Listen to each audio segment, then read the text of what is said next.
I guess you've been waiting long enough. Hello everybody, welcome back to the channel. Overall, it's been 2 weeks nearly that you have been away. Oh, I've been away anyway. But also, we are back with Silly Season Racing League. It is Season 5, Round 7 in Canada. We will go through the track history in just a moment. But of course, our previous 2 rounds were recorded. Unfortunately, we could not bring you live due to some issues with ping while being in America. But tonight, we are back to normal, and we have Herman in the co-commentary box as always. But of course, let's get one thing out the way first. We've already had 6 rounds. Last week in Hungary saw retirements from our top 2 championship contenders. So that means Danger David goes up into 2nd place in the drivers' standings. But he is 51 points off of Andy Andre, who is still there at the top and has 5 wins in a row, and that is going to be some margin to bring down. Fellow Sun and Moksha are relegated to 3rd and 4th respectively after 2 DNFs in a row. They'll be looking to break that streak tonight, but this also means that Pleasant Slate, Jolly Boy John are brought into the fray. They are a mixture of 5 and 10 points behind 3rd and 4th place. Then from 7th to 10th, it is Tabran, Kovachka, Energetic, and Rush the Siri. Then from 11th to 15th, it is Mr. Out of Control, Quincy, Flip, and Enzo. Then from 16th to 20th, it is Toby, Eugene, Tarkangino, Valcor Warrior, and Race Chase. From 21st to 25th, it is Race Chase. No, it's Debsy, Evor, Rowley, Ibo, and Daryl. And for the rest of the grid, it is Trugster, Valentine, Bavish, Quan, and Crank George. And in your Constructors' Championship, well, Mercedes seem to be dominating that as well. Seems to be a common theme this season. Sauber are behind in 2nd place there by 53 points, but only 1 point ahead of Alpine. And look at Red Bull as well, 7 points behind of 3rd place as well. Keep an eye on them throughout the rest of the season. Aston Martin not too far away as well. A couple of good results could bring them into a good fight for 2nd as well. Then it's from 6th to 10th, Williams, Haas, McLaren, Ferrari, and the V-Carb Racing Bulls, and all of them in their own good fights respectively. So that could also get very interesting at the bottom of the table. We will, of course, go to race feed in just a second as qualifying has begun. But before we go any further, let's bring in our co-commentator for the evening. It is Oh, hang on a minute. Let's bring in our co-commentator for the evening. It is Herman the German. Good evening to you. Good to see you. And it's great to be back to normal. We are live on Twitch again. Yeah, certainly, Dave. Thank you very much for the warm welcome, and glad to have you back at my side. And looking forward to an eventful evening, probably today at the Ile de Notre Dame in Canada. And hope everyone is strapped in because this one is probably going to be a banger as well. Yes, there was a lot of drama happening in Division 1 last night. Of course, Andy had a moment. Danger David had a retirement altogether. Do you want to just go through the events of Div 1 last night, which, of course, took place at Montreal, as we are doing 2 divisions this season? Yeah, certainly. There was a wet qualifying session with a very interesting mix in intensity. There was more of a heavier patch of rain inside of the 10 to 8 minutes on the clock remaining, and then it dried up. Some people completely missed that part, and they were just left out stranding on the wrong tires. Multiple drivers only completing a couple of laps there on the full wet tires. And yeah, someone like Daryl, who is also back with us again after an injury, for today just jump positions for free basically. And later in the race we had different moments from Andy as well. There was a spin by Danger David on the last lap that resulted in a DNF where he just completely drove into the pathway of cars behind him, and then we had a surprise energetic P2, and Andy jumped to P3 after recovery drive because of the time penalties that was in the hands of Moksha, who was for the first time not on the podium in Division 1, and he will certainly be looking at not to repeat this for tonight. Absolutely, and it is a very difficult track to keep it between the white lines. Like, you know, it's very easy to get a penalty round here. We do see quite a lot of track limits abuse, but it is also very easy to do so. And of course, the last time we visited officially was back in Season 3, round number 3. You might remember you were also involved in that race, which went down to the last lap for the lead. In fact, we are looking at where Mr. Alta, the corner with Bush the Siri, went round the outside. Well, was the inside, then became the outside, got the move done, and you had to settle for third place. But Truckster was actually leading the championship at that point. So what was it like just going through, like, you know, the motions of Montreal and keeping it between the white lines? Yeah, obviously, when it's high in terms of adrenaline, you always have to be aware that your turn and needs to be very exact and very pinpoint accurate. You have to say, because turn one already one slip up, and you can have a bit of a downer on motivation sometimes, where you feel like, okay, now I need to be extra aware on this lap, and obviously the next probably 34 if you get this on the opening lap, and it's so easy to just miss it by a couple of millimeters. And when you have people behind, you need to get all of the exits right, but then you have, for example, the turn 8-9 chicane with the little bridge over it, where you just need to get it completely right with the turn in. Don't swing too narrow on the inside, don't run too wide on the exit. Also, the curbing is not great there, so this is one of the trickiest corner to get right for 35 times in the race. So, and when you have guys like Andy, Arash, and everyone around you, also Fellas and David, you just need to be on your A level in terms of performance on this track for sure. And I think another point of contention for a lot of drivers was turn 7. You know, you just go through the downhill, and then you just come through, and it's just 6 and 7. And you saw a lot of drivers last night getting turn 7 wrong, so that's why they're going to also have to watch out. But I also just want to turn attention quickly to qualifying, because Debran has just set the fastest lap time as of right now on a soft set of tyres.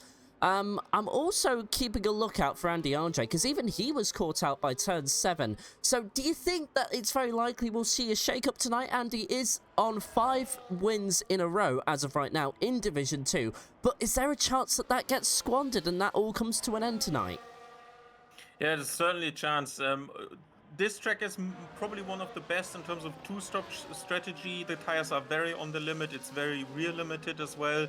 And the hard tire does a great job as Andy goes to P1 in front of Fellas and Tarkangino for the moment.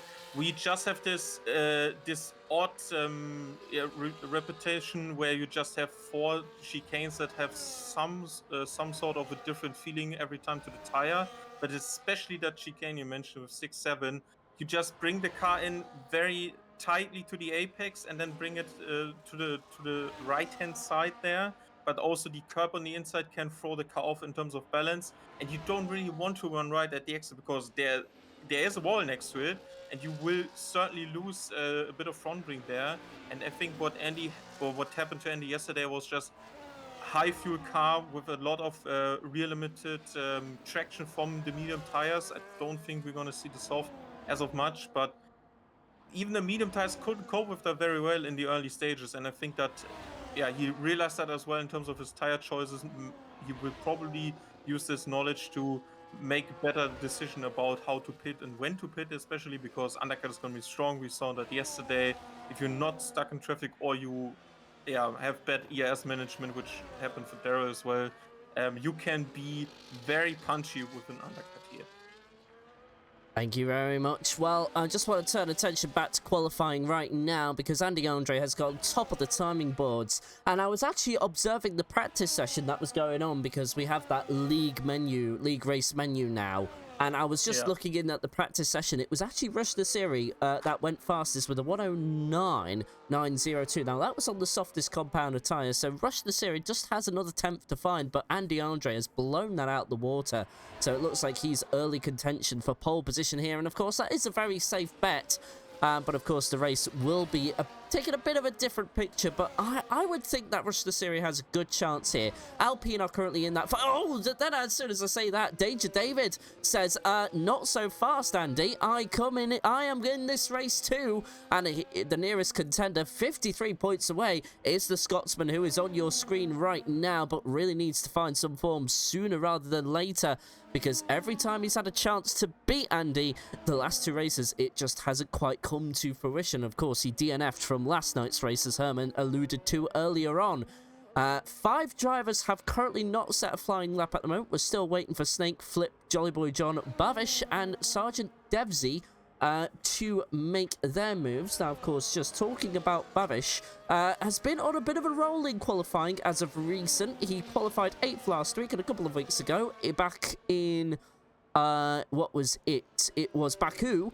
He qualified 6th, but he didn't finish either race. So I think we are going to see something special from the Mauritius driver. But Jolly Boy John seems to be out on a flying lap right now. So let's go on board with him. He's just come out the exit of turn number 4. Goes through turn number 5 right now. Now it's the challenging 6 and 7. Here we go. Gets this all okay. Goes that outside line. But that's what we were talking about in terms of traction.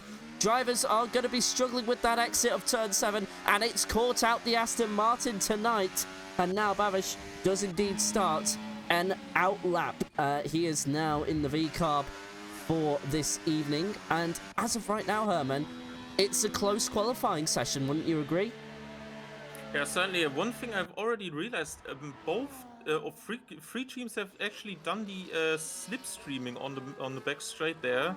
I just seen Daryl complete another lap, had his teammate in front of him. I earlier saw Quincy giving a bit of a tow to Andy as well, and one of the other teams, I think the Aston Martin was that as well. So interesting if that was just on timing perfectly or if they discussed it, because you can actually get a couple of tenths here. There's not really a high-speed section in front of the hairpin where you lose so much time behind the car. And one interesting thing I wanted to talk about with Bavish was that the incident that was in which he was involved in Hungary actually was with his teammate, with Energetics, so they probably had a talk about it. And after Energetics' good performance yesterday, resulting in him finishing P2, he is probably gonna trying to avoid him, or at least have a talk with him, because I don't know Dutch as he goes to P1. Yeah, good timing, Energetic. I don't know Dutch, but it's very similar to German, and I have to say his strong language on his POV certainly gave some idea of his intent if he saw something like this again. And although the stewards ruled it out, and there's another good time from Andy Andre as he goes to P1, as the stewards ruled it out to no further action, that is certainly something you don't want to do. And rule number 1, don't hit your teammate or don't have any shenanigans with him. And I hope the V-Cup relationship is not sour after this one. And of course, but Andy making a statement of intent. He finished on the podium last night, if I'm remembering off the top of my head correctly, last night. But of course, we were talking about Moksha earlier on in the standings. 2 DNFs in a row for him.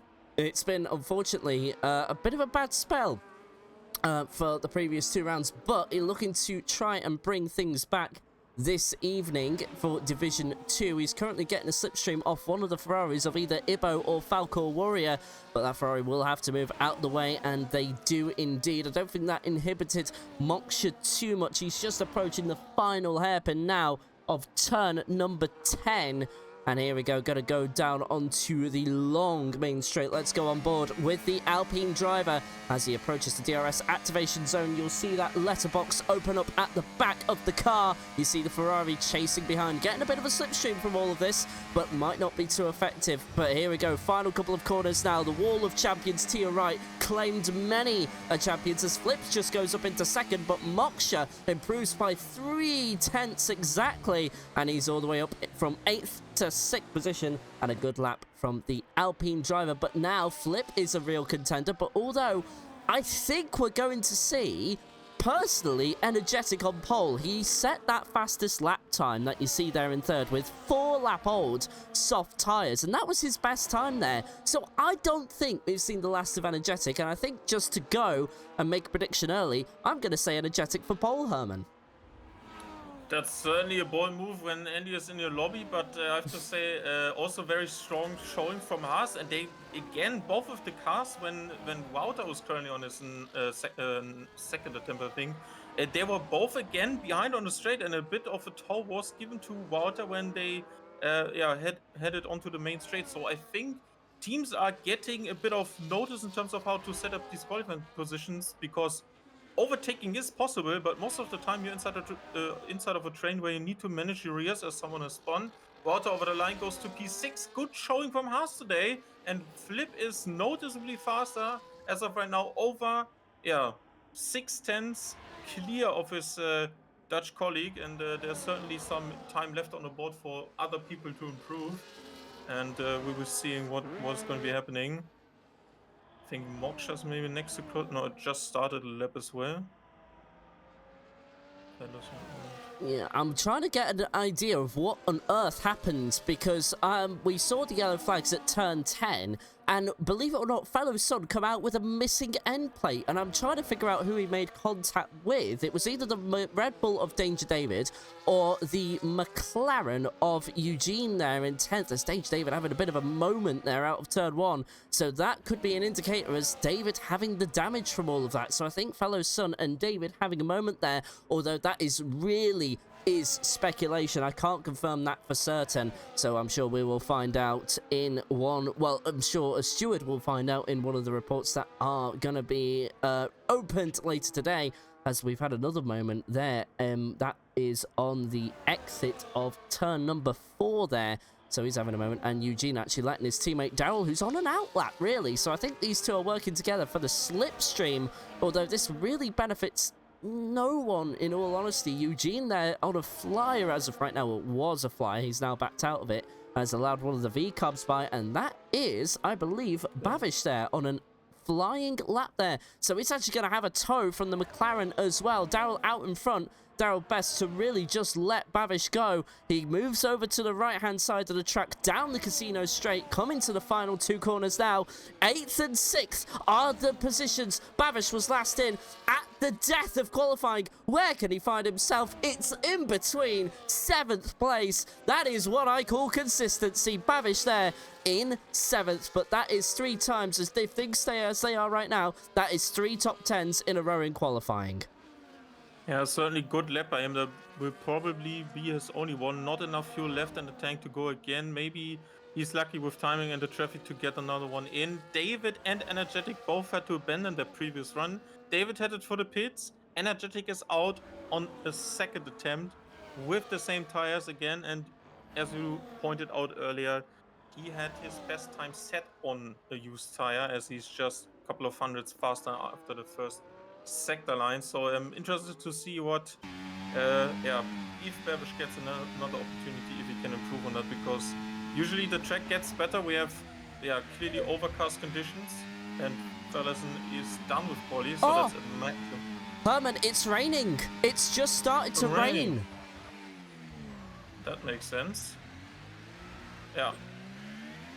We're just on board now with Energetic, who sadly invalidated the time, so that is the end of his qualifying, I would imagine. But now Andy Andre has got his work cut out, but although I don't think he needs to, there's no pressure on him. Rain at the end of the qualifying session should really about do it. Daryl is also on a flyer, I should say. Moksha and Rushna Siri are just finishing theirs as well. But time's going to be coming in thick and fast, and this is basically the end of qualifying. There's no point starting another, but Moksha straight into the pits here. Rushna Siri fighting the car through turns 2 and 3. Moksha retires from the session. He feels he cannot improve, and Rushna Siri down by nearly half a second. And that gives you an idea for the track temperatures as Rushna Siri struggles through the exit of turn number 7 there. And Daryl as well, how is he doing? Let's have a look. 1 second down. There is nobody improving right now. So I think, Herman, it's safe to say qualifying has ended. Yeah, certainly. Don't think we're kind of expecting this maybe at the later stages. Sometimes the weather forecast is a bit off, but yeah, some left it a bit too late with the final attempt. Others only did one, including Bevish. And the 7th was pretty good on one flying attempt when the clouds are coming in, but you have to say Andy just completely crushed the opposition here again. 4/10 is quite a margin. The next, I think, 9 positions are within 7/10, and that is yeah, just shows how good he is right now, and he's certainly gunning for that 6 in a row now. Absolutely. Of course, we do have to remind you as well, Andy is a 3-time world champion, and to be honest, Herman doesn't need reminding how good of a driver he is. He was the championship contender with Andy for 3 whole seasons. And sadly, well, it was kind of like you champion of season 1, right? So you kind of got first dibs on the championship, but then it was just Andy from there on out. And what was it like competing with Andy just in those 3 seasons that you had with him? What was it like to kind of match his pace? Because it really wasn't until season 3 you actually kind of got on par with him. And then, of course, we had that finale in season 4. And, well, of course, your heartbreak in season 3. I try not to remind you too much. All good. But what was it like competing with Andy? Like, you know, what was it like? I mean, I assume you two were just friends, but there must have been a little competitive edge when you got on the track and got racing.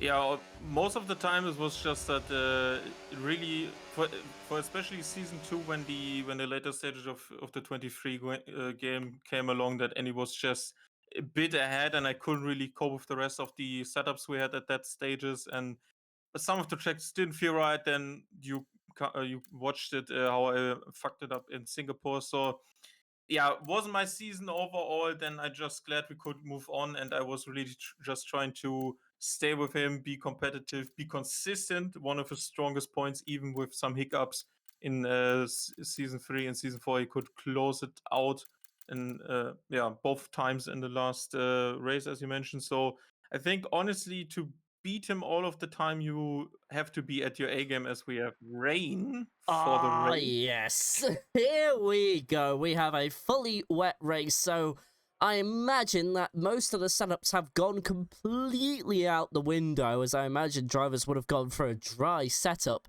That's certainly how the practice was set up. I will remind you that Rush the Series topped the practice times, but that was on soft compound of tyres. So we are in a completely different scenario now that practically nobody has prepared for.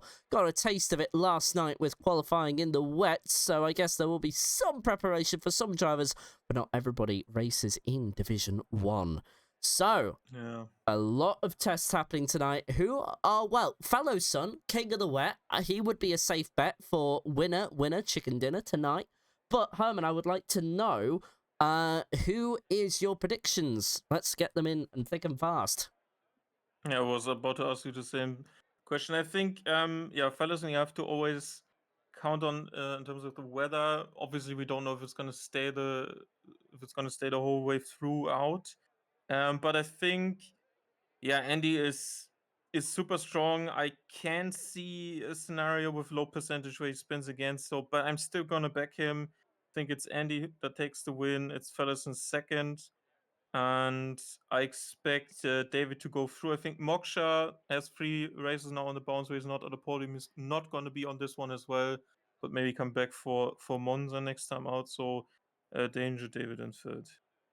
All right, then. Well, I'm going to say Fellow Son for the win. I will say, just because of how Season 3, Round 3 played out, Rush the Siri in second and Andy Andre in third position. I know that's a bit of an outside chance, but I like rooting for the underdogs sometimes. But although when I'm in commentary, I'm not very biased at all. I promise you that.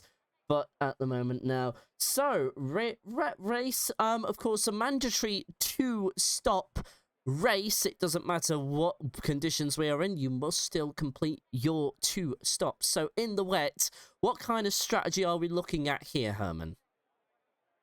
Yeah, that depends on. For now, I would say in terms of the intensity, I would say it is probably full or heavy rain, as you can call it. But in this year's game, I think the tires are a bit screwed. Let's say you can race these conditions with the inter tire, and most of the time you just have to cope with lower tire temperatures for the first couple of laps, maybe 3 to 4 here. But overall, usually the faster tire. So if you can abuse that matter today, I think we're looking at probably a second stint that is a bit longer. So you have a very fresh rubber at the end, and you don't want to be on worn intermediates too much. It's technically, in terms of its setup and the components used for the tire, is softer than the soft. So if you wear it out faster, then you're just going to lose the rear very early on. And if you want to push, you really have to make sure that you don't throttle it too early at the exit. And we've discussed at length that the chicane is going to be tricky in terms of traction. So I expect a lot of spins. I expect lots and lots of penalties, more even than in the dry, because slowing down and bringing the car in as precise is not possible. And even the grades at the front that we are predicting for the podium will struggle. And yeah, I'm certainly expecting to see that the tires will be on edge, especially the rears. So yeah, I'm not surprised if the race and even the weather make a huge mix-up even into the later stages. Absolutely, we'll be keeping an eye on things. Drivers, of course, having to be extra careful, as Herman has alluded to already, about track limits, and even more so now. So the day's been made even harder by these conditions, that is for certain. But we will, of course, have action coming your way sooner rather than later. Well, we're just kind of waiting now. What time are we going to be underway, Herman? Has that been... This minute. This very minute, and there we go. The countdown begins. We've got 3, 4, 5 red lights in Montreal. It's going Canada, and we are away. Andy is kept the lead for the time being, but Flip looks to have gotten alongside, but not for long. Andy gets away perfectly well, and Andy is very wide. He's off the track, and it's 3 wide going into turn 2 in the background for second place. Somehow Flip stays with that, and Andy is allowed a bit of breathing space. Fellow Son is also getting involved with this, and we're going 2 wide into the next corner. How on earth is that allowed to happen? Danger David being squeezed off on the exit there, but retains third position for the time being. Let's have a look at the biggest losers. In fact, that was Danger David gaining a position. My bad, I do apologise to the Scottish driver. But at the moment, as of right now, Fellow Son now up in 4th, and Energetic losing 2 positions at the start, but Andy away by 1.5 seconds. But it looks like David is already on a mission. The Haas sliding through the next couple of turns there after the long straight. That was turns 8 and 9 there. Now through turn 10, can Flip keep it together? David to the inside though, and they both slide into turn 10. This is epic stuff, and there's even 3 wide in the background for, that is 10th position. Tarkagino fighting with the 2 McLarens there. Herman, it's chaos, but Andy is leaving it all behind us. Now he's side by side with Fellow Son, and Fellow Son gets second. Yeah, certainly interesting start. The guys at the back very close together as well. After, yeah, you just have this domino effect where people go off the track, and sometimes you have to just slip through a gap that is there. But so far, no damage, no one spinning, and no major incidences for now. Absolutely, and now we are starting to see, well, more action happening in the background. Tarkangino and the McLaren has been affected, actually, so Eugene losing a ton of positions. He's down to 17th already, but has now got underway, so no safety car required. But Fellow Son has brought down that gap to Andy in first place there, so he's now got up as now Rush Nasiri makes a move on Mr. Wouter there. Rush Nasiri on the intermediates, one of 3 drivers to do so. That, of course, involves Moksha and Quincy, as Babish is now 3 wide into turn number 8 there. How on earth did they come out that cleanly? Mr. Wouter sliding through. Maybe the intermediates were the white call here. It's certainly very interesting to see this all play out, as now Flip is the Wouter is defending from Daryl there, but Daryl round the outside as Babish also goes side by side with Moksha here for 7th place. A lot of action happening, but Mr. Wouter from that battle with Daryl has now lost another position. He's now down 5 positions. He's outside of the top 10 as now he has to defend again from Tarkangino. Do they come out this cleanly in the final chicane? Somehow they go side by side, but the Red Bulls are all champions and they make contact with the Williams. And that is not a good start. It's energetic into the pits. Derman, did you see what happened there? No, I think he's just doing a pit stop here with intermediate tires onto his car now. No front wing changes, nothing in terms of damage I could see from the outside. So I think he has realized something with the group ahead, choosing those inters.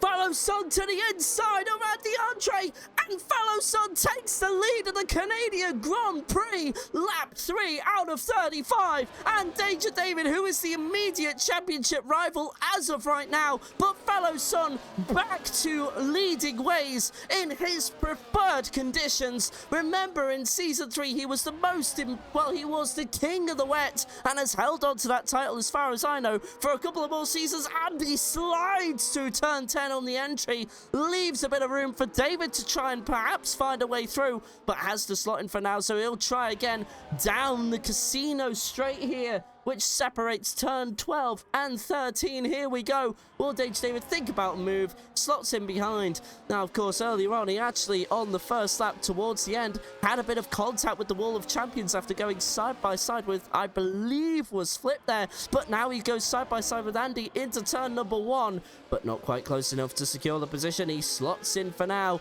Herman, what has been your takeaway from this race thus far? Very interesting here that Barish tried to get one better of the Alpine stand and made himself vulnerable to Moksha. Now overtook him, and Wouter with Jolly Boy John also into the pits for intermediates. So they're trying to undercut the guys in front who are currently in the traffic jam behind Rush Nasiri. There's a bigger group after that behind of the Aston Martins right now, but I think if they manage to get the tires two temps early on, they can maybe benefit from that before they hit the pits for the second time.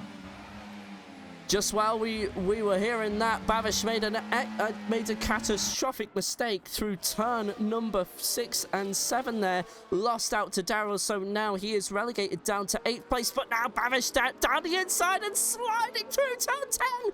Makes it stick somehow. Lap 4 out of 35, and there is drama up and down the field. Wherever you look, Babish back up into 7th position, which is where he started from. But now, looking at pit stops, a lot of drivers onto the intermediate, so it looks like that's the tyre to be on as Daryl gets a move done on the V-Carb driver. Back to 7th goes the McLaren, and that allows T-Bran through into 8th position. Babish loses 2 positions from that exchange with the McLaren driver. But as of right now, Andy now starting to succumb to pressure from Danger David. This is for 2nd place as Andy is in the wall. Oh no! I didn't see if there was any contact from the Romanian driver with the Scotsman.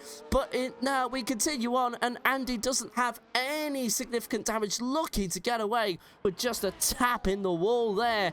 That was very close stuff as of right now. Some drivers already making their way into the pit. Sergeant Dempsey is one of the ones. They should all now. Sorry, say that? They all should come in now. Jolly Boy John on his out lap already gained 1.5 seconds inside of the second sector, and that is one of the trickiest to get right now. And if I look at the intensity of the rain, it has slowed down. So it looks to me that the intermediate tires from especially the Alpines will be coming in handy very quickly, and all of the full wet runners will be coming in soon. And I think especially energetic with that undercut right now is going to be jumping positions right up to the top again, and he is probably going to challenge soon for the podium position here again. Absolutely. Well, there you go. So the one to heed that call, Bavish, has just come into the pit lane. Let's see where he comes out of. We'll be keeping a close eye on Jolly Boy John, of course.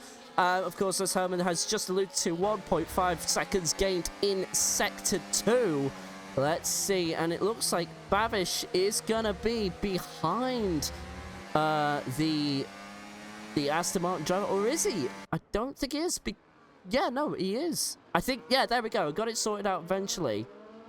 Or is he? No, I can't keep up with this. I think, yeah, Jolly Boy John has come out behind Bavish. So, yes, drivers do need to make their way into the pits now because they will have that advantage. And in fact, Bavish just overtook Ibo for 15th place there, and has now got 1 second to Mr. Wouter in front. Of course, the Haas putting on an impressive qualifying display, but Mr. Wouter kept being caught out by the wet weather, is now outside the top 10 and honestly just hanging on for dear life onto that points paying positions. At the moment, though, Fellow Son leads the way as Dage David did overtake Andy RJ. I'm sorry. Fellow Son into the pits. Fellow Son into the pits. Herman, you can take over this bit. Andy as well, Flip as well. Only David set out. Let's see if that is happening for him. He has completed the fastest lap as of right now, but also Moksha was half a second faster inside of the second sector. And there it is, the fastest lap by an intermediate runner who's now taking second position of his reserve driver teammate, and he is now gunning for that podium again. And I'm interested to see if has Andy changed the front wing. I have to check with the in-game, and he has not. So there was no significant damage he felt like he needed to change, and no extra 5 seconds lost for him. So let's see if he can get back into the rhythm, but he has the Haas of Flip now on his tail. Absolutely. And Andy RJ now, well, we'll cut to that battle in just a second, but we just saw Moksha go side by side with his teammate down the start finish straight up into second place, and Dage David honestly hanging on for dear life on those full wet tyres. So Jolly Boy John not quite making up the positions he would have wanted to. It's just the top 6 we are waiting for to make their stops, but it looks like the intermediates were the right call. But Herman, if you're an intermediate runner and you haven't pitted yet, so you're either Quincy, Rush Siri, or Moksha, what are you looking at as a potential stop as now we see Danger David into the pits? It really depends on how much more rain there is. If it's like 10 or 15 minutes to go, I think you could extend if there's a dry patch coming. If it's longer than that, but it's maybe on the horizon for the end of the race, then I would hit again soon, as Moksha goes in for the fastest lap and takes the lead of the race as well. Just a quick note on Jolly Boy John as well. 3 lap undercut from him. Probably still P16 on what he was looking for, but he made up 10 seconds overall in time. So that is certainly a good idea. And if it's drying up, he can stay with these guys in front. He's inside of the DRS window. That is very crucial around here. Absolutely. With the track drying up, you do just want to be under that 1 second window. But at the moment, we saw kind of, it was Fellow Son having a moment on the exit there as Danger David was catching up to the back. Of course, this is at the moment for 3rd position as Fellow Son now gets alongside Andy's teammate here in the Mercedes.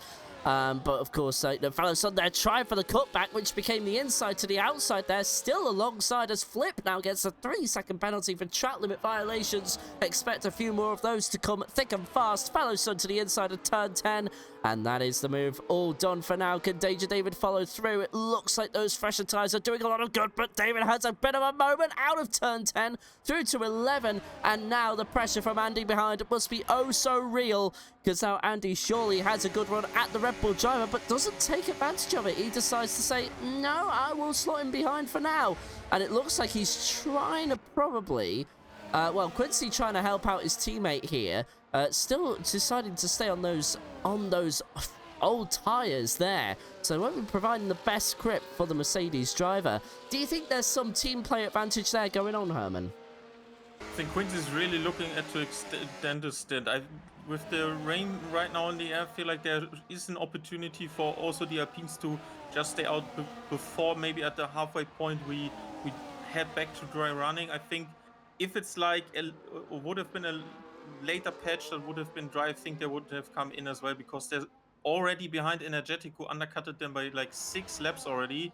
And yeah, now Quincy also making way for Andy there as well. So I think they're just gambling a bit more than the others, but it's certainly working for them. And the tires in terms of pace have not dropped off the advantage for the guys behind, especially if they're fighting. And there's no DRS advantage here in the rain. Yeah, the Alpines are still good to go for a couple of laps. Absolutely, as they are trading the lead, so they're going to be swapping slipstream. Of course, you would usually see this with the DRS. I've seen this happen before, where the teams interplay and swap around with DRS just to try and give them a boost on the straights and try and extend that gap. Of course, it won't be as effective as having DRS, and that's because, of course, of the wet conditions, but it doesn't matter. Fellow Sun taking the fastest up there, 120.221.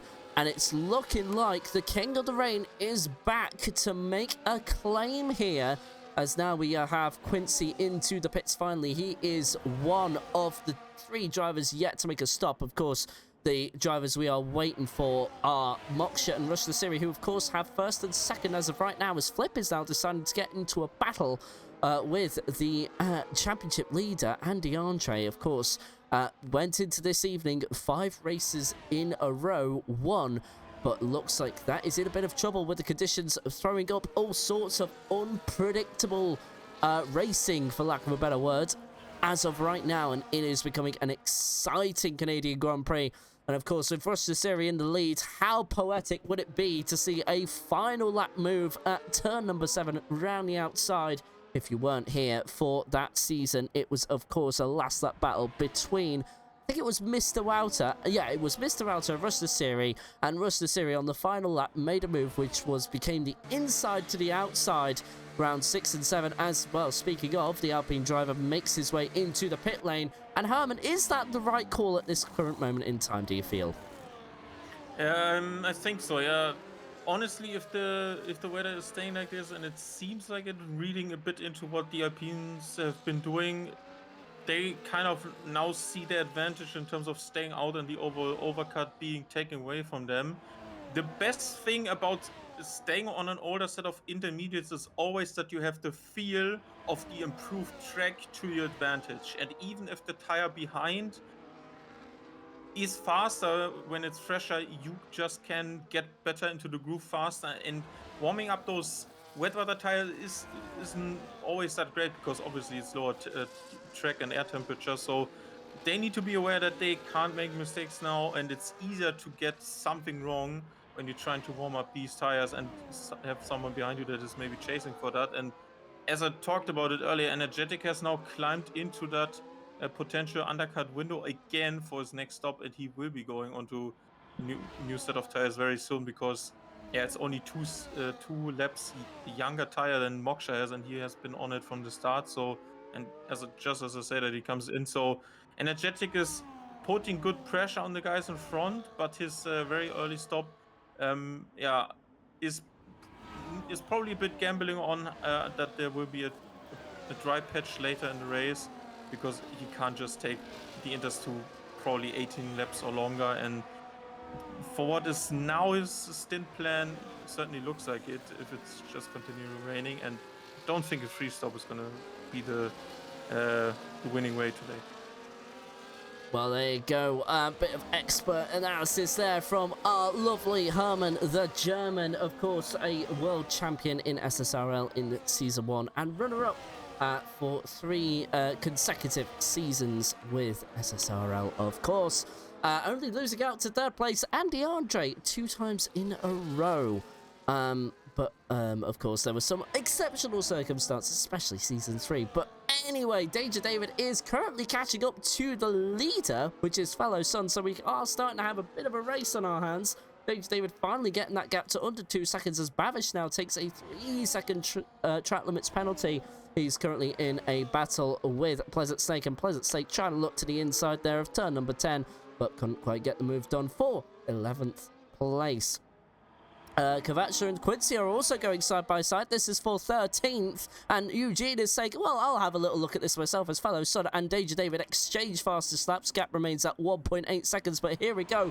4-car battle for what is essentially 13th place. Jolly Boy John's gamble didn't quite work out, as Herman alluded to earlier on. Quincy to the inside of Kavachka for the final couple of corners. Good luck making that work, as Jolly Boy John now gets a 3-second penalty for track limit warnings himself. But here we go, down into turn 1. Quincy round the outside. This is brave stuff, and Eugene is like, well, is there anywhere for me to fit in? Not quite. And Eugene, just take your time a little bit, as Quincy there having to basically hop on the anchors there, as the kickstarter of Kavachka was going very slowly, but Quincy gets momentum out of turn 2 and gets the move done. Bit of rubbing his racing from Kavachka, but Quincy through into 13th place, and Eugene down to 16th after trying to take an advantageous maneuver in to try and get some positions into turn 1.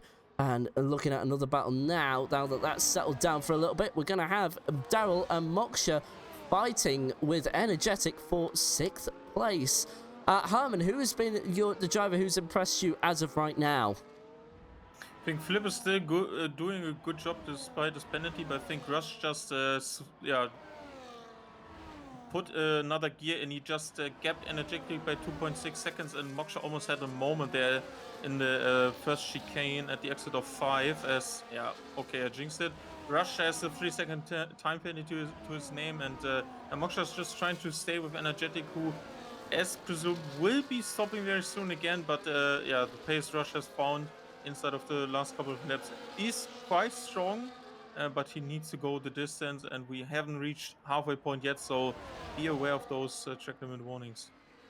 Exactly, as we see the battle for 13th reignite yet again, but this time Quincy is in front, and he stays in front for the time being, but it is a lot of pressure. Eugene finds a way past Jolly Boy John there, up into 15th, but Jolly Boy John doesn't give that up so easily, and in fact has the inside, and we have a caution as Quincy has gone round on the exit of turn number 3.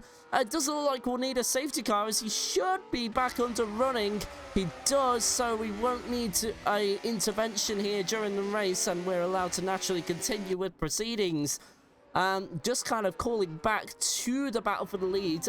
Fellow Son has got that gap to above 2.7 seconds there. So great work from the Kick-Sauber as he takes another fastest lap of the race. His pace is unreal right now. David complimented Andy last week on his unreal pace, and he might have to do the same for the Hungarian Fellow Son this week. Danger David finding he is second best for the 3rd time in a row as of right now, though. But of course, consistent podiums, and also he will finish ahead of Andy Andre, but won't have as much of a points advantage this time. So if you're Herman, if you're Danger David, it must be frustrating that, you know, you're second best yet again for the 2nd time, well, for the 3rd time in a row. And what do you do about that, Herman? Honestly, I think you have to be looking at maybe trying to extend practice races with maybe Division 1. David has been racing a couple of races there, and obviously his outing in Azerbaijan, for example, was very strong, but you have to look at how more practice has been done with these races. Both Fellowson and Andy have been doing over the last months, even before we headed into the 5th season. So I think if David has the opportunity to do so, he maybe should look into getting more out of his races with maybe more practice runs.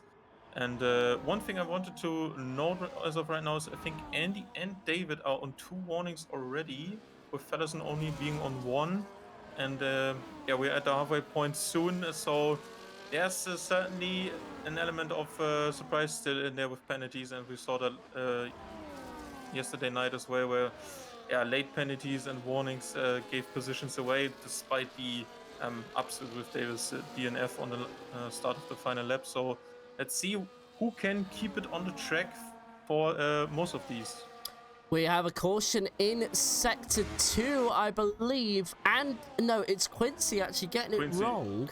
He's on a Hearts. How on earth is he out there on hard tyres? I think he must have had a call from his engineers saying in 10 minutes we're going to have dry conditions, but I do feel this is very early. I think Quincy has got this a little wrong, don't you, Herman? Yeah, I think that's a bit too early. It's still dropping a bit, but it's probably going to be soon to dry again. Looking at the last raindrops here, so Takejino with a 3-second time penalty. I think next 2 to 3 laps, maybe, judging on the weather on the racetrack. So not a lot of puddles left, as Moksha is now trying to take 6 off of Energetic, as Flip has already decided to come in. Let's look if Moksha gets this done. Yeah, he gets it done because Energetic pulls into the pit lane as well. Maybe it's going to be a fast dry-up. I don't see that happening, but a lot of people are willing to gamble on it already with the hard tires. I will say as well that the rain has completely stopped, so the track will be dry in a matter of laps, I would say. Give it about 3 or 4 laps and we'll see DRS activated again. That is usually the sign.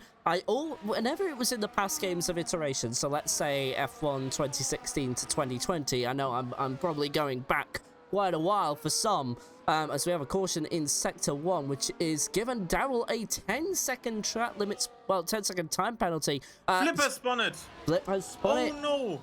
Oh, goodness me, and that is not in a place where you want to spin. That would be the last thing you want to see coming out that corner. Flip gets himself sorted out in a quick amount of time, but that is pit stop number 3 for the Haas driver, and his teammate, Mr. Welter, goes through into 10th position. He goes... But now Fellow Son, well, king of the wet, and he was king of the wet for 17 laps, but now he's going to have to try and be king of the dry, as now we've had a yellow flag in Sector 1 again for one reason or another.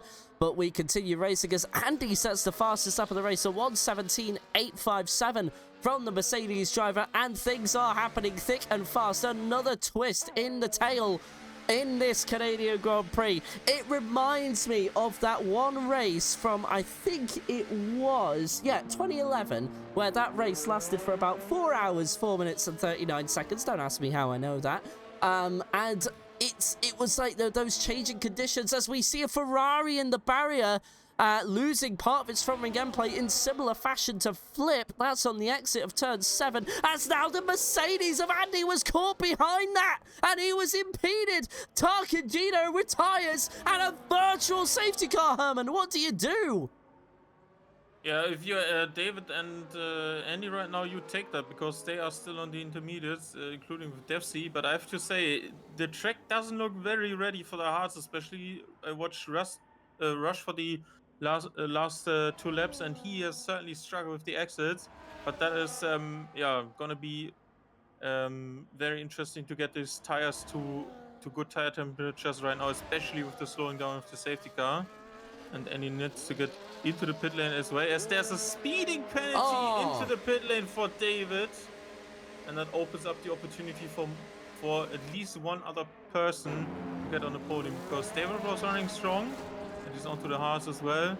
Only Daryl, Kovalska, Flip and Falco Warrior are now on the medium tires, as we expect the virtual safety car phase to end soon, and Fallison is gonna retake that lead, but it's very close, and Bevish also with a drive-through penalty.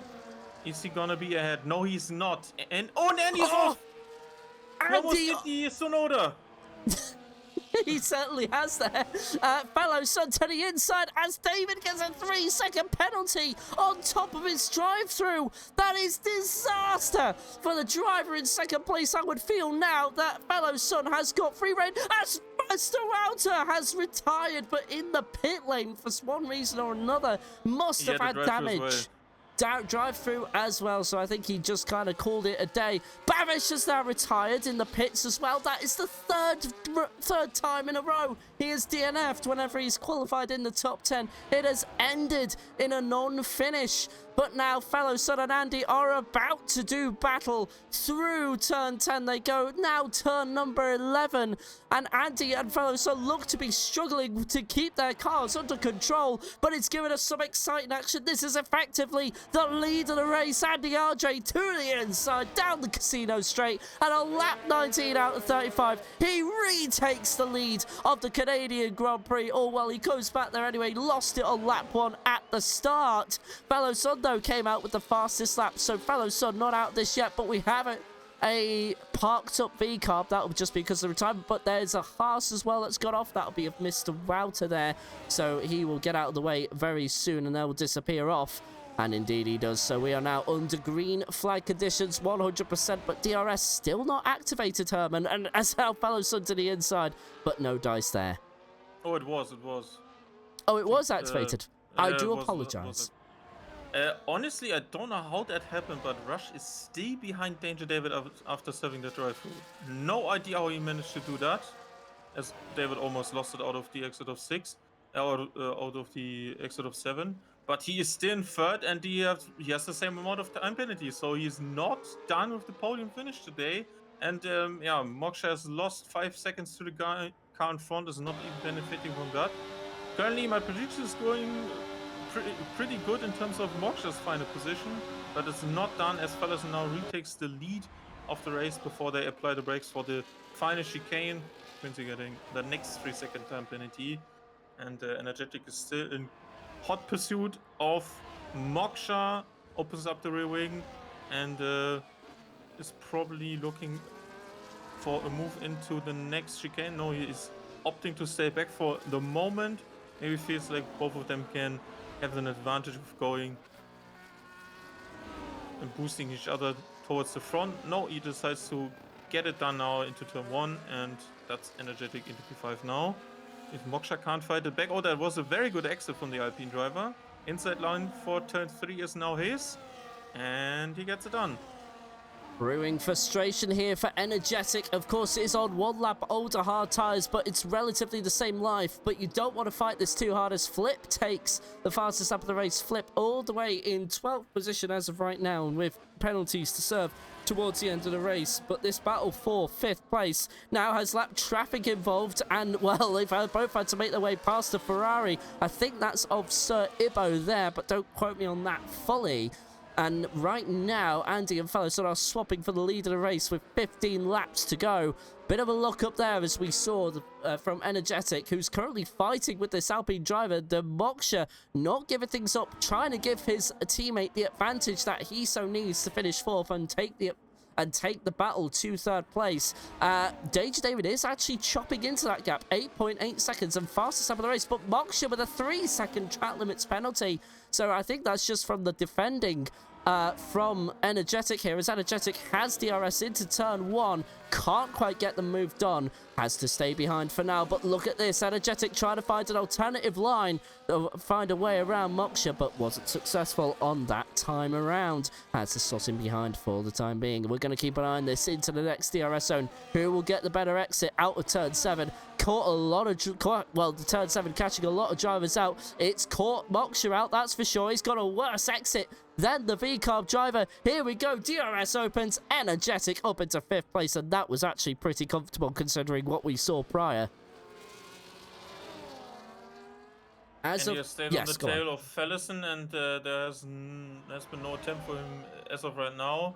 But you honestly have to look at how the gap has evolved now, and they don't need to start fighting at these stages. We have roughly 1/3 of the race to go, and yeah, the drivers behind have penalties. They would certainly cut into their own leg if they wanted to brawl it out now. And as I said before, maybe Andy is already on that 2nd and probably last free ticket in terms of track limit warning. So you want to keep your tires alive, you want to keep them in good shape right now, and obviously not losing that DRS. That isn't too difficult for Andy, especially after 1 and 2 laps. You charge your ERS up pretty nicely, and even on the straights he's going to none in terms of his ERS deployment mode. So that's working out very nicely, and they're still keeping the gap, or are even extending it to David, who has no one in front, needs to go through traffic as well as.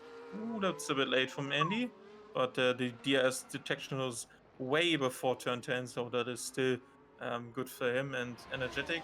And Moksha will be fighting out the next battle probably on the back straight, as they yeah, have lost touch to Russian front, and Russia's probably still looking at the back of the Red Bull that is currently in third on the back straight as well. It's close with 1.2 seconds, but he has to make sure that yeah, he has some tires left before he's inside that DRS window as he puts in the fastest lap of the race. So certainly these are in good shape as of right now. As in Quincy is back into the pit lane onto a fresh set of medium tires, and energetic beats the time as well as the fastest now. And okay, Russian Siri, another 3-second time penalty. That's probably his attempt at third place done now. And yeah, if Energetic can find some time and bring Moksha along, he's certainly in a range for that as well. Outside, well, from 10th to 17th, we do have a bunch of penalties, so that will should steadily work itself out as we go to the end of the race. But I think one of the biggest losers there from the early pit stop, Jolly Boy John, although he's up 2 positions, I think he would have expected more from that last week in Hungary. John, I'm trying to find him. If he did attend last week, I can't quite find him on my sheet as of right. No, he did. He actually came in 4th place. And that's damage. Qualifying, damage for Jolly Boy John as he's now in the pits, so having to replace his front wing. Not been the best of races for the Aston Martin driver and has penalties to boot, but then as soon as we're saying that, we have just seen a swap for 5th position because Moksha and Energetic have swapped, so the Alpine driver up into 5th, but remember, the Alpine driver is serving a 3-second penalty at the end of this race as we see the Aston Martin driver we just spoke about prior come out in front of them, but he will have blue flags waved and he will have to let them back through. But at the moment, Herman, you have... Oh, my word! Andy into the barrier there, a bit dramatically and unnecessarily so. I was just going to say there, as I had a bit of a heart and mouth moment there, watching Andy there nearly lose a tyre. Andy is currently trying to hold on to 2nd place. I think he's trying to stay within that DRS. What do you think Andy's plan is here for the final 10 laps of the race? I think he's just trying to line him up like he did with me in Spain last season. So honestly, there's nothing you can really do in terms of what Fellesen is trying to do at the moment. He can just wait for Andy to make a mistake and try to push at some stages. He has done that before. There were laps where he extended that lead and put in the fastest lap, or was very close to it as well. Found improvement with the tire life right now, and he's just managing it as he should. There's 7 or 8 tenths inside of that first technical sector before you actually come into this part where back-to-back 3DS zones. Also, when you exit turn 8, turn 9, you're already into the next detection point, so there's no time to escape there. And Fellesen's doing everything he can, so he just needs to be aware that the final push from Andy is going to be coming in the probably in 8 or 9 laps time, so at the very end of this. And as the sun is coming out, obviously that helps a bit as well, but you need to be extra cautious and obviously have the maximum focus and concentration as of right now, because any opportunity that is there for Fellesen to take, he should take in terms of trying to get away. He obviously doesn't know the ERS level from the guy behind, but if he sees like there's a mistake, a slip up, just like we've seen, he should try to get away. Hasn't happened on this lap. He's very close again, Andy, that is, but Fellesen is managing it quite well at the moment as Devsy has gone off at the exit of 4 and is back underway, so no danger for the guys coming up next, and that is in fact the leading pair, and he will be lapped again soon, so a good thing for him to get underway again.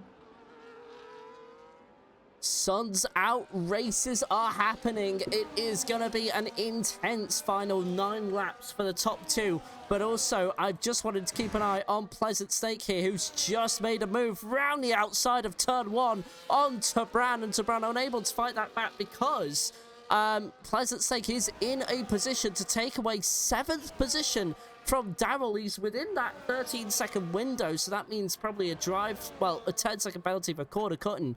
Daryl can serve that in the pit lane, but that 3-second penalty will have to be served at the end of the race, as of course cutting the track is considered gaining an advantage.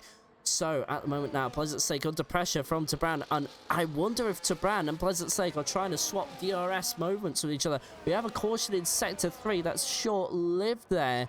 Not quite sure what happened, but now we're seeing Energetic go back into 5th place, and now he's within that 6-second window of Rush the Syrian 4th. So Energetic here having at least a decent end. He qualified 3rd, but sadly won't really have enough time to get back into that window. It would require an epic amount of pace there, and especially with 8 laps to go. He's looking at over 2 seconds a lap easily, as now Quincy gets another 3-second penalty for track limit violations. That doesn't really affect his race too much. The next car to him is 28 seconds behind, and with 9 seconds worth of penalties. So Quincy's got that 15th place all safe. That's, of course, 1 point to his tally. But Andy Andre now, as Herman said earlier, just lining up the Hungarian driver, just waiting for his moment, but he's really close on this occasion as we come into the casino straight. Andy to the inside here, fellow son, like Herman said, can't do much about it, and Andy has the lead of the race yet again. And as we go through the final 2 turns, nobody into the wall of champions, but fellow son with a fantastic exit there. Despite Andy having the DRS there, he couldn't quite get enough of a gap, and he has to leave space at turn 1, now through turn 2. Keeps fellow son to the outside, and he holds on to the lead for now. Herman, things ramping up for the lead of the race, and it's starting to become extremely exciting, wouldn't you think? Yeah, I think fellas need to be aware that Andy is probably trying to get away on his own right now, with the last couple of laps left now on the board, as Moksha gets no fight back opportunity on Energetic on this occasion. But yeah, fellas, there's like 2 ways Andy has been playing around in terms of how to get the win, and sometimes when he actively wants to be the leading car into the final laps, he is going to prepare that move some couple of laps earlier, and Fellesen is currently keeping with him, and that is very good, and he gets a very nice alternative line through the hairpin and is probably going to line up and move into the final chicane. But he needs to be just playing this game now where you can't get away from me, and then I'm going to take the win. And he takes the lead into the final chicane and is up into P1 again. With 6 laps to go, we've just had a spin, and that is the teammate of fellow Sundar Kovachka in the wall on the exit of turn 7. This has been catching a lot of drivers out. That front left end plate has been completely assimilated, unfortunately, in that barrier, and will need to come into the pits to get that replaced. Now, his immediate threat is 54 seconds behind of Jolly Boy John, so I don't think he's got anything to worry about. This 12th place should be all but secure, but it has been an entertaining race from start to finish. Moksha has probably had a moment here because... No, he hasn't. No, sorry about that. He has not. He's just overtaken Energetic for 5th place, but of course with his 3-second penalty, that will of course be given back to him if the places remain as they are right now. But for Energetic, he gets a nice boost into 4th place. Not going to be 3rd where he qualified, but I don't think that's going to mean all that much to him, considering that, you know, of course earlier on we were in a wet race. We have a caution in Sector 2 for a spun round Ferrari. That is of Falcor Warrior, and that is the exit of turn 7 again. Herman, that turn 7 exit is starting to catch drivers out. Do you believe we'll see a safety car as now... Oh my word! Virtual safety car because of the Ibo into the final chicane. He has hit the wall of champions. It's a full safety car! Full safety car! Herman, what do you do if you're the top 2? I think you should pit. Good gap. None of these guys could benefit from that really, and the rest behind who just pitted have time penalties. So obviously, because the safety car hasn't picked up the leader, they need to follow data as soon as the first guy gets to the safety car. So everyone is currently following the data if they've pitted, if they've not pitted. But as soon as the first guy, whoever is going to be there, is going to be leading the charge again, Delta's gone, and then everything in those positions can be a gamble now. Well. We also might have a late charge from Energetic here, because now Deja David's podium is in complete danger. And this just brings a bunch of exciting predictions to the foray. Daryl is, let's see, who am I thinking of here? I think Pleasant Snake was what I was thinking of, maybe. But I can't remember, because there was somebody outside of the top 2 who didn't have a penalty, or the top 5, I should say. Ooh. Oh, drive-through penalty for Danger David as he retires from the session. So second place at the end of the race will go to Fellow Son, as long as Fellow Son finishes where he is right now. That could be first or second, but of course, I imagine Fellow Son will want to keep Andy behind and get a few points to boot on the current championship leader as we approach the halfway point of the season. Of course, 16 rounds this season, so a long calendar ahead. And of course, we'll be in Monza next week for a full qualifying session. So the 3-session knockout format that we're all used to will be back in effect next week. And then, of course, it's a 1-week break, and then we will return for round 9 the week after in the second week of March.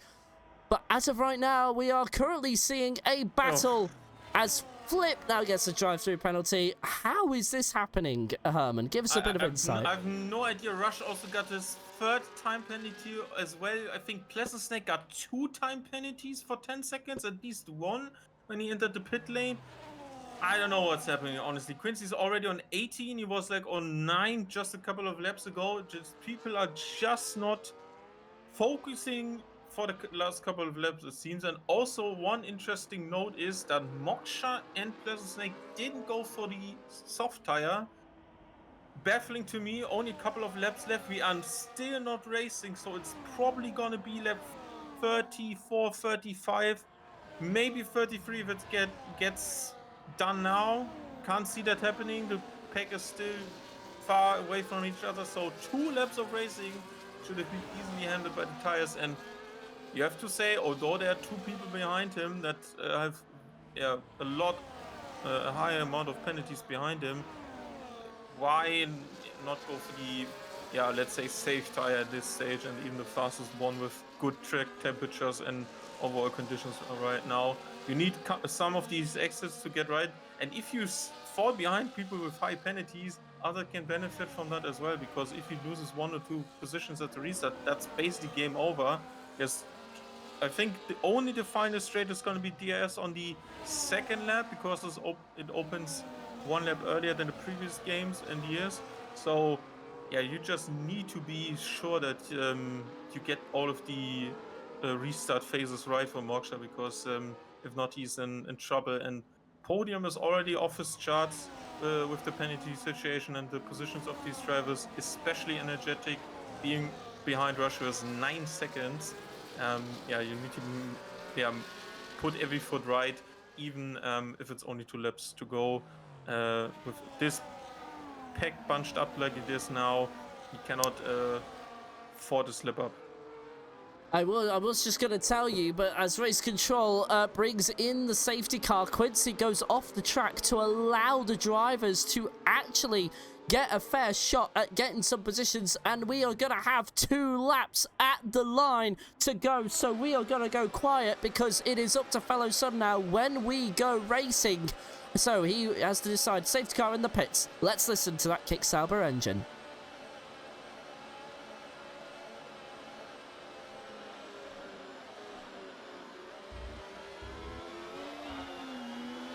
And it gets going on the exit of turn number 15 there. Or in fact, I should say 14 even, because that was rather late. But that didn't cost Andy all that much time. And Energetic needs to make a move sooner rather than later if he wants to get involved in this podium scrap for second. There's a yellow flag in the background.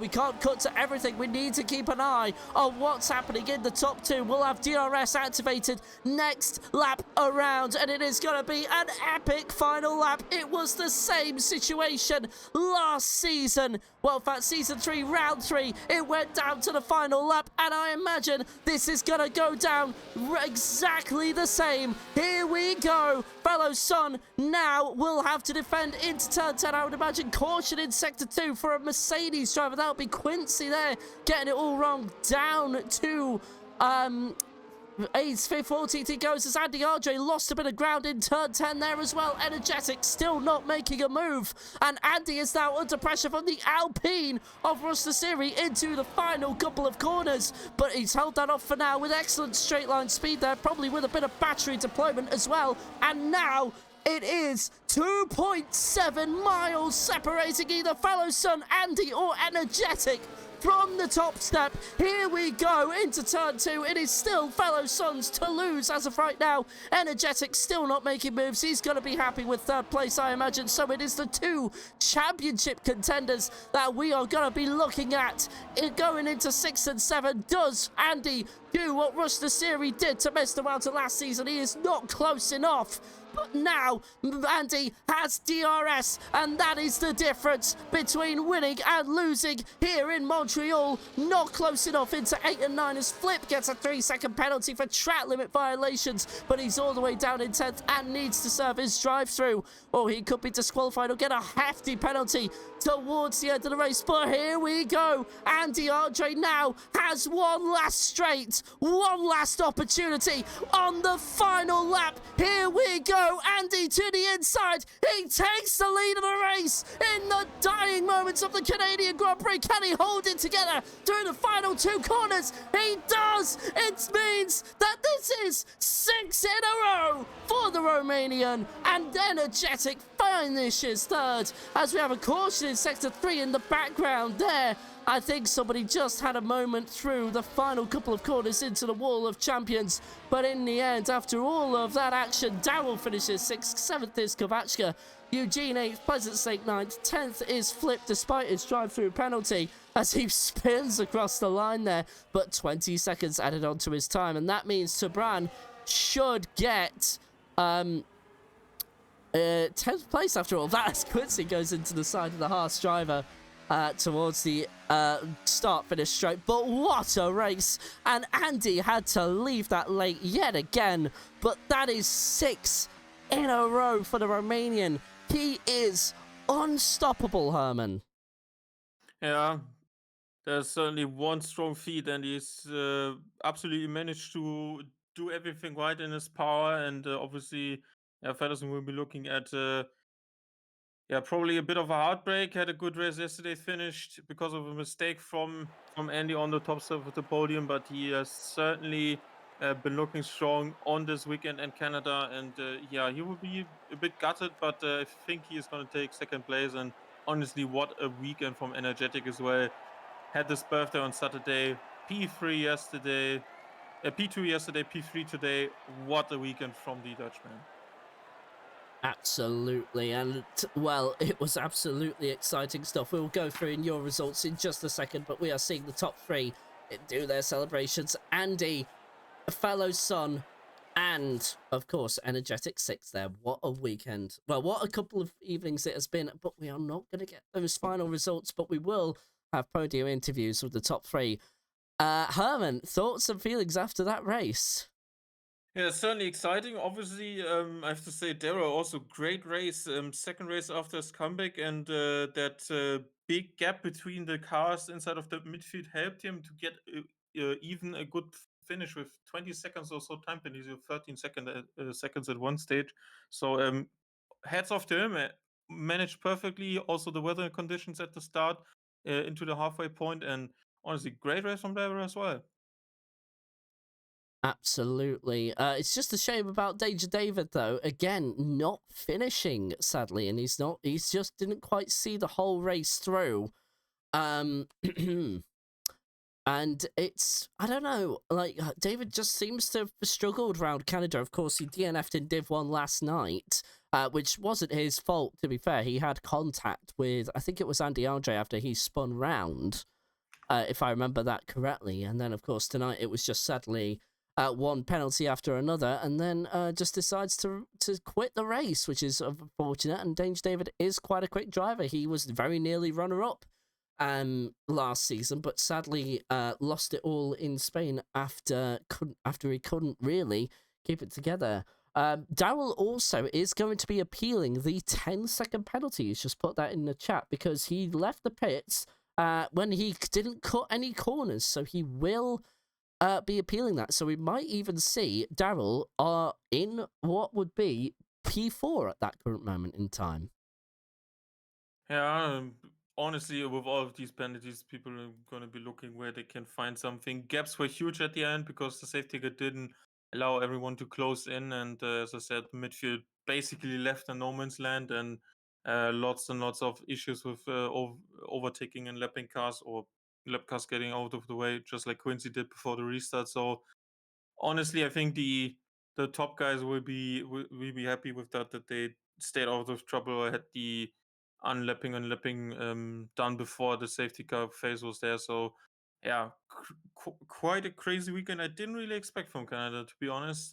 But yeah, maybe that's still a showing of greater things to come. Although I'm sure we all appreciate when someone could knock Andy off the throne. He is currently sitting on very comfortable, and I'm very interested to see how the last race of the first half goes next week as well. Of course, we're still waiting for the top three to come into our commentary box. Andy RJ says, yeah, a bit lucky for me that one.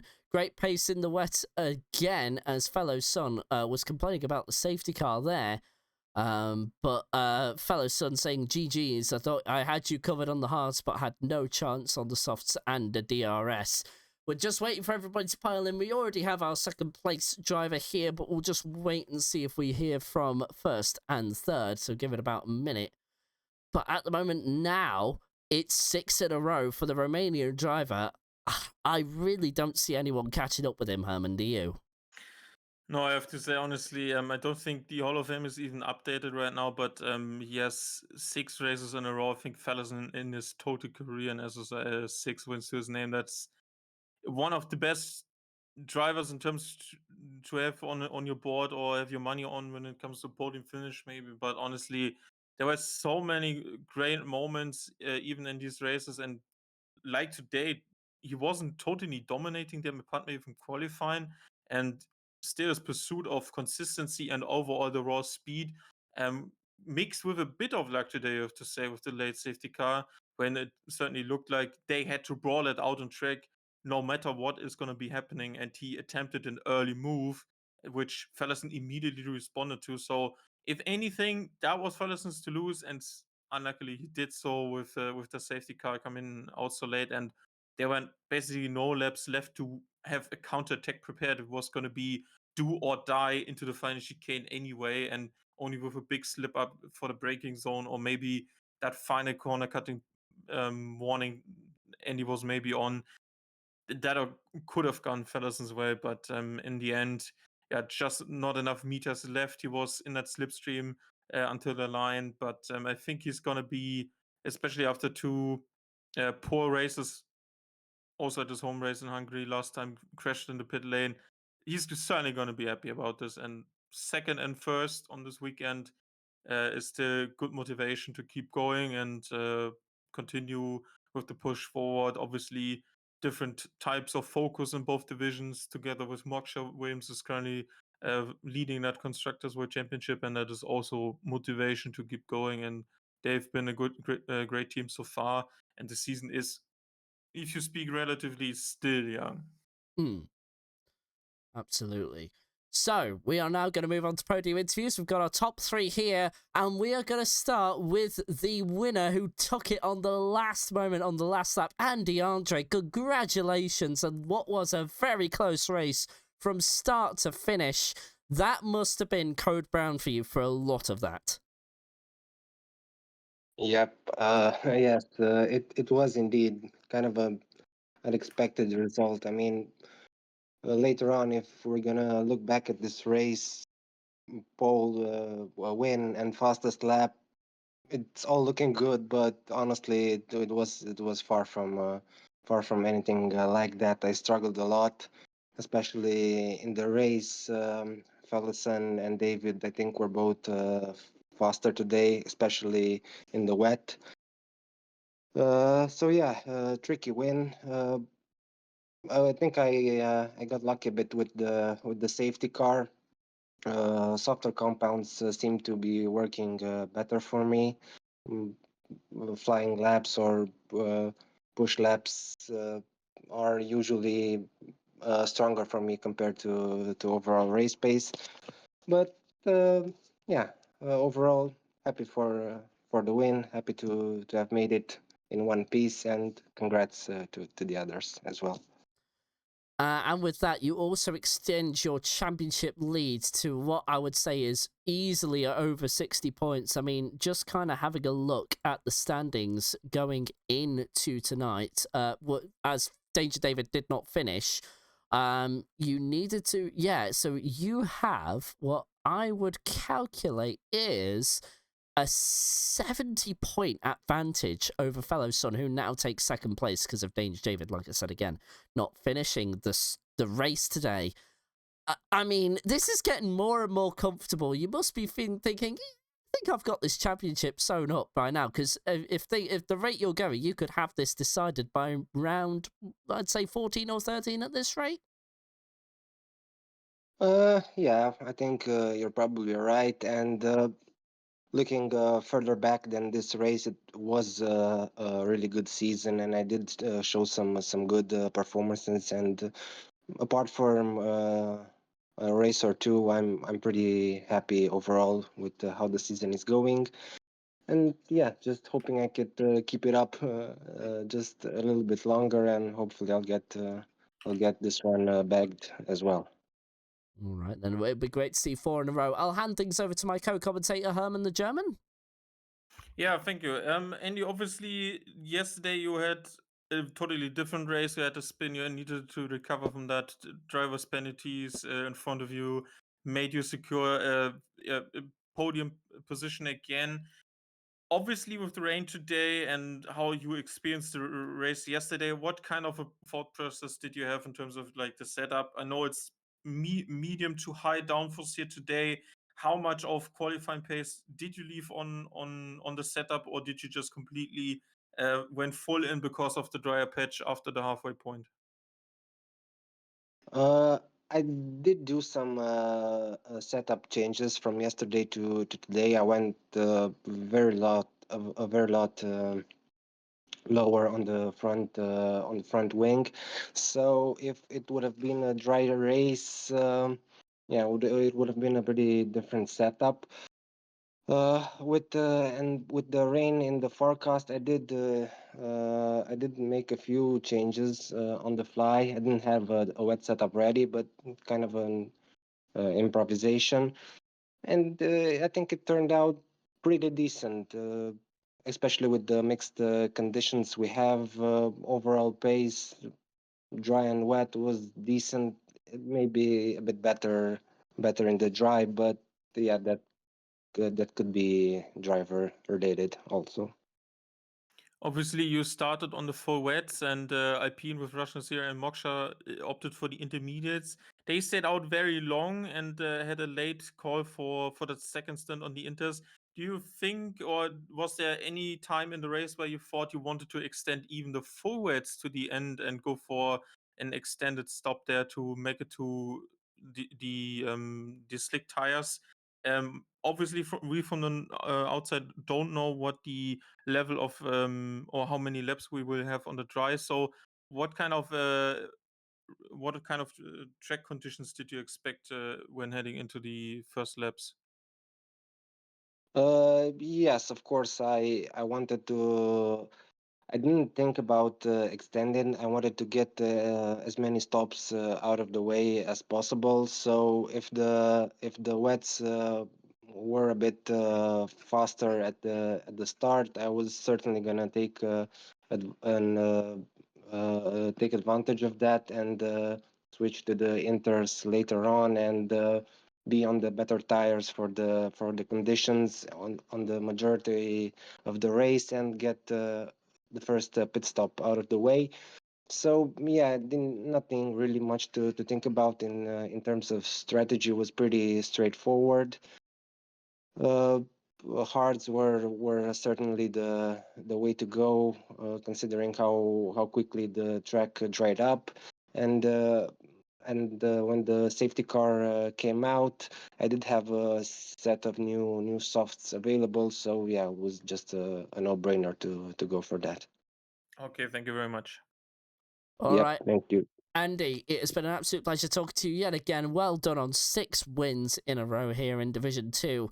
We'll see if you can make that 7 next week in Monza. Of course, we'll have a full qualifying session then. Andy, thank you for taking the time this evening to take our questions, and we wish you all the best, and we'll see you next week.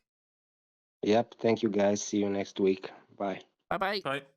And moving on to second place, lost it in the final few moments. Fellow son, the Hungarian driver. Second place this time around, but this one must be a little painful. You qualified second as well. No, you didn't. I don't remember. You're gonna have to take me through that. I'm sorry. I don't know. I think I qualified about 6th, 7th, maybe 5th, something like that. Fifth. Yeah, 5th. Yeah, I mean, what can I do? I can't do any more than this. So yeah, I don't really know what to say. In terms of catching up to Andy in the championship, of course, there's now a 70-point deficit to the Romanian driver and the current world champion. Do you think you can at least try and get that gap down to Nope. something respectable, or is this a No. little beyond you now? Nah, this is it. That's it. I can't do anything. So unless David can, yeah, that's it. I'm fighting for P2 or maybe P3. Depends. Okay, so with your focus shifted onto P2, who are you looking at immediately? Is there anybody? I would say Danger David would be one of Danger those. David, yeah, Mhm. yeah. And if Moksha has a good day, then I think he's up there too. At the moment, but you know, everybody has bad times and some bad sessions and races. So yeah, basically it's anyone's game. Tuesdays are not really for me because my last 2 races weren't the best. So yeah, if I get P2, I'm happy with that. All right, Herman, I'll pass questions on to you. Yeah, thank you very much. Obviously, fellas, a great weekend from you compared to obviously Hungary as well. You took the win yesterday. You had a strong second place.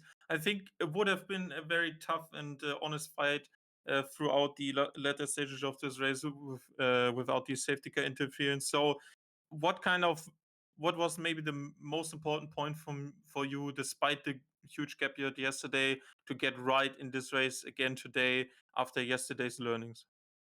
I wasn't really trying to overthink it.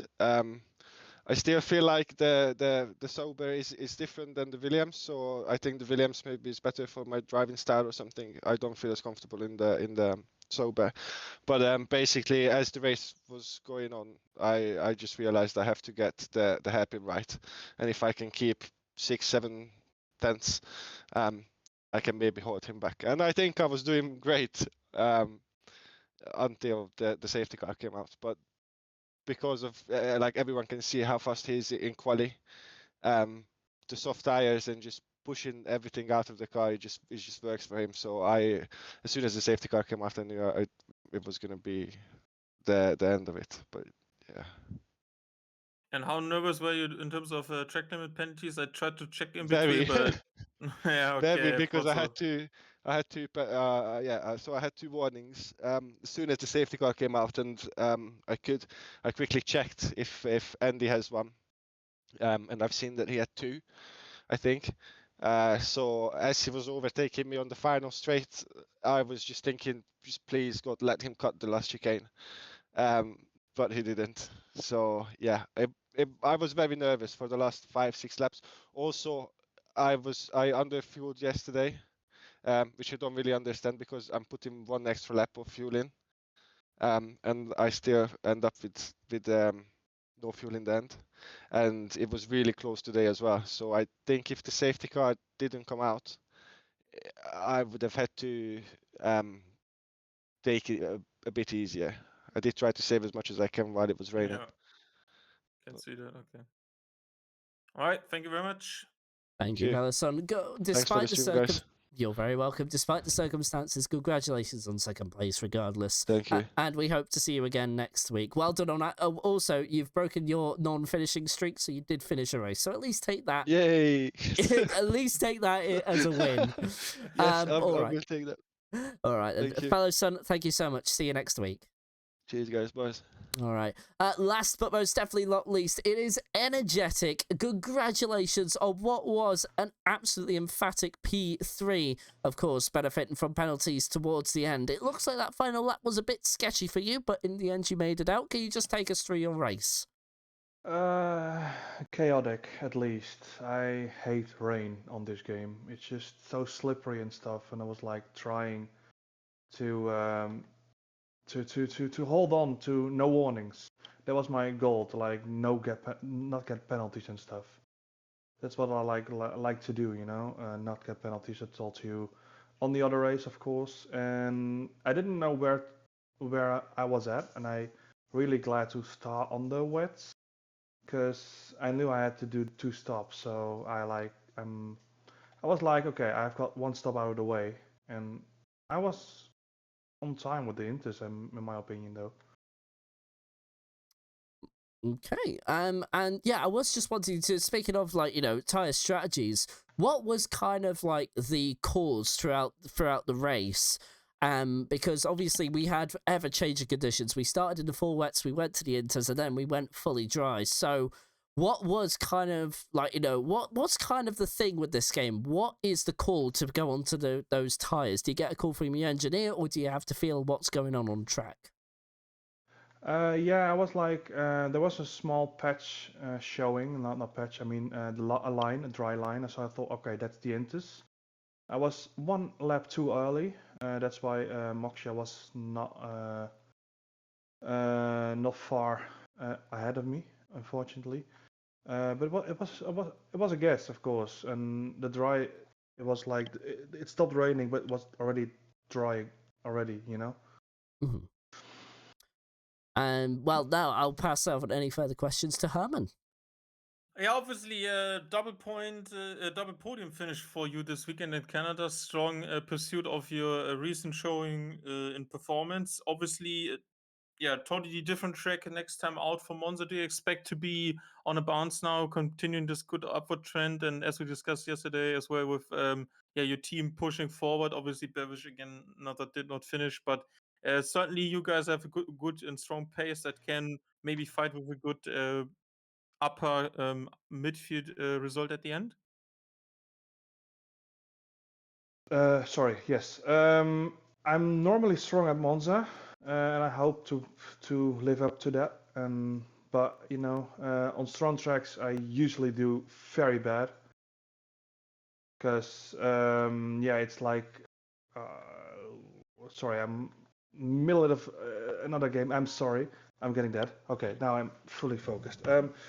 On Monza, yes, it's also a penalty track because you have got Scari and you've got turn 5 and 6 or 4 and 5, and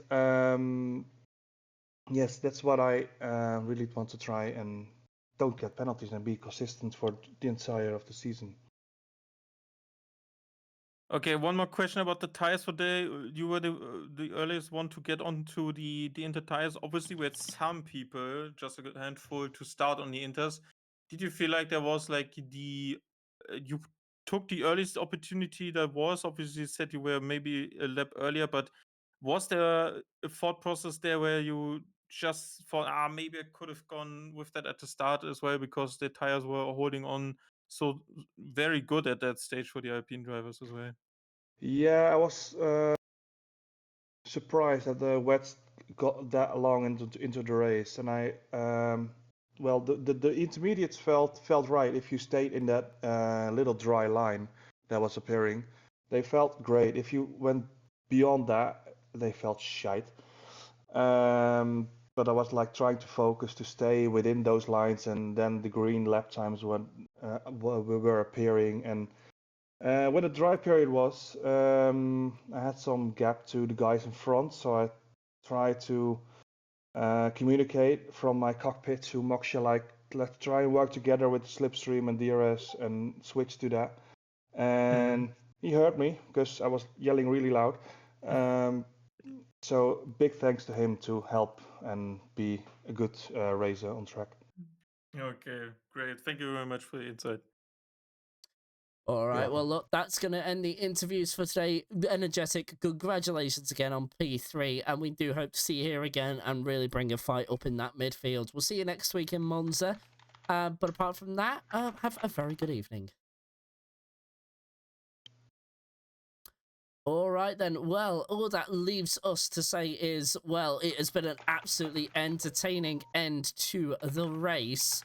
And as of right now, we are going to be ending things, but we'll be back with you next week. So going into the final, well, race for this period, it's going to be a full qualifying in Monza on the 3rd and 4th of March. Of course, 3rd of March will host Division 1. 4th of March will host Division 2, and you can catch the action live right here at 7:30 p.m. GMT, as always. Then it'll be a 1 week break, and then we go on for another stint in Australia, China, Bahrain, and Suzuka, and another week's break, followed by Saudi Arabia, Netherlands, USA, and Silverstone, which will, of course, conclude Season 5. But it looks to be like Andy Andre has the chokehold over the field as of right now. Harman, it has been an absolute pleasure to host this with you yet again. Any final words from you? Yeah, I think Fellison's Desperate Love made it very clear that there's currently no one really to take it out of Andy's hands, and you have to say it's looking very likely. 6 wins on the bounce is just incredible performance right now, and there needs to be something happening or someone happening to bring that down, and I don't see that happening in the future. So yeah, thank you for having me again. It was quite an entertaining race, and with these changing weather conditions as well, looking forward to another Monza Classic maybe in 7 days' time. Absolutely. Herman, it's always a pleasure to have you by my side. Thank you so much for your insights and your commentary as always. I'll see you next week. See you next week. Goodbye. Bye for now.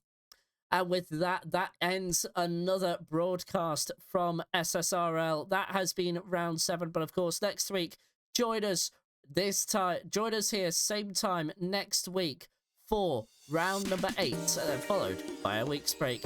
But until then, from everybody at SSRL, from the admins, the stewards, and the strivers, we thank you for watching, and we do hope to see you again next week. But otherwise, wherever you may be in the world, from myself, have a very good morning, good afternoon, good evening, or good night. Stay safe, stay alive. See you next time. Bye for now.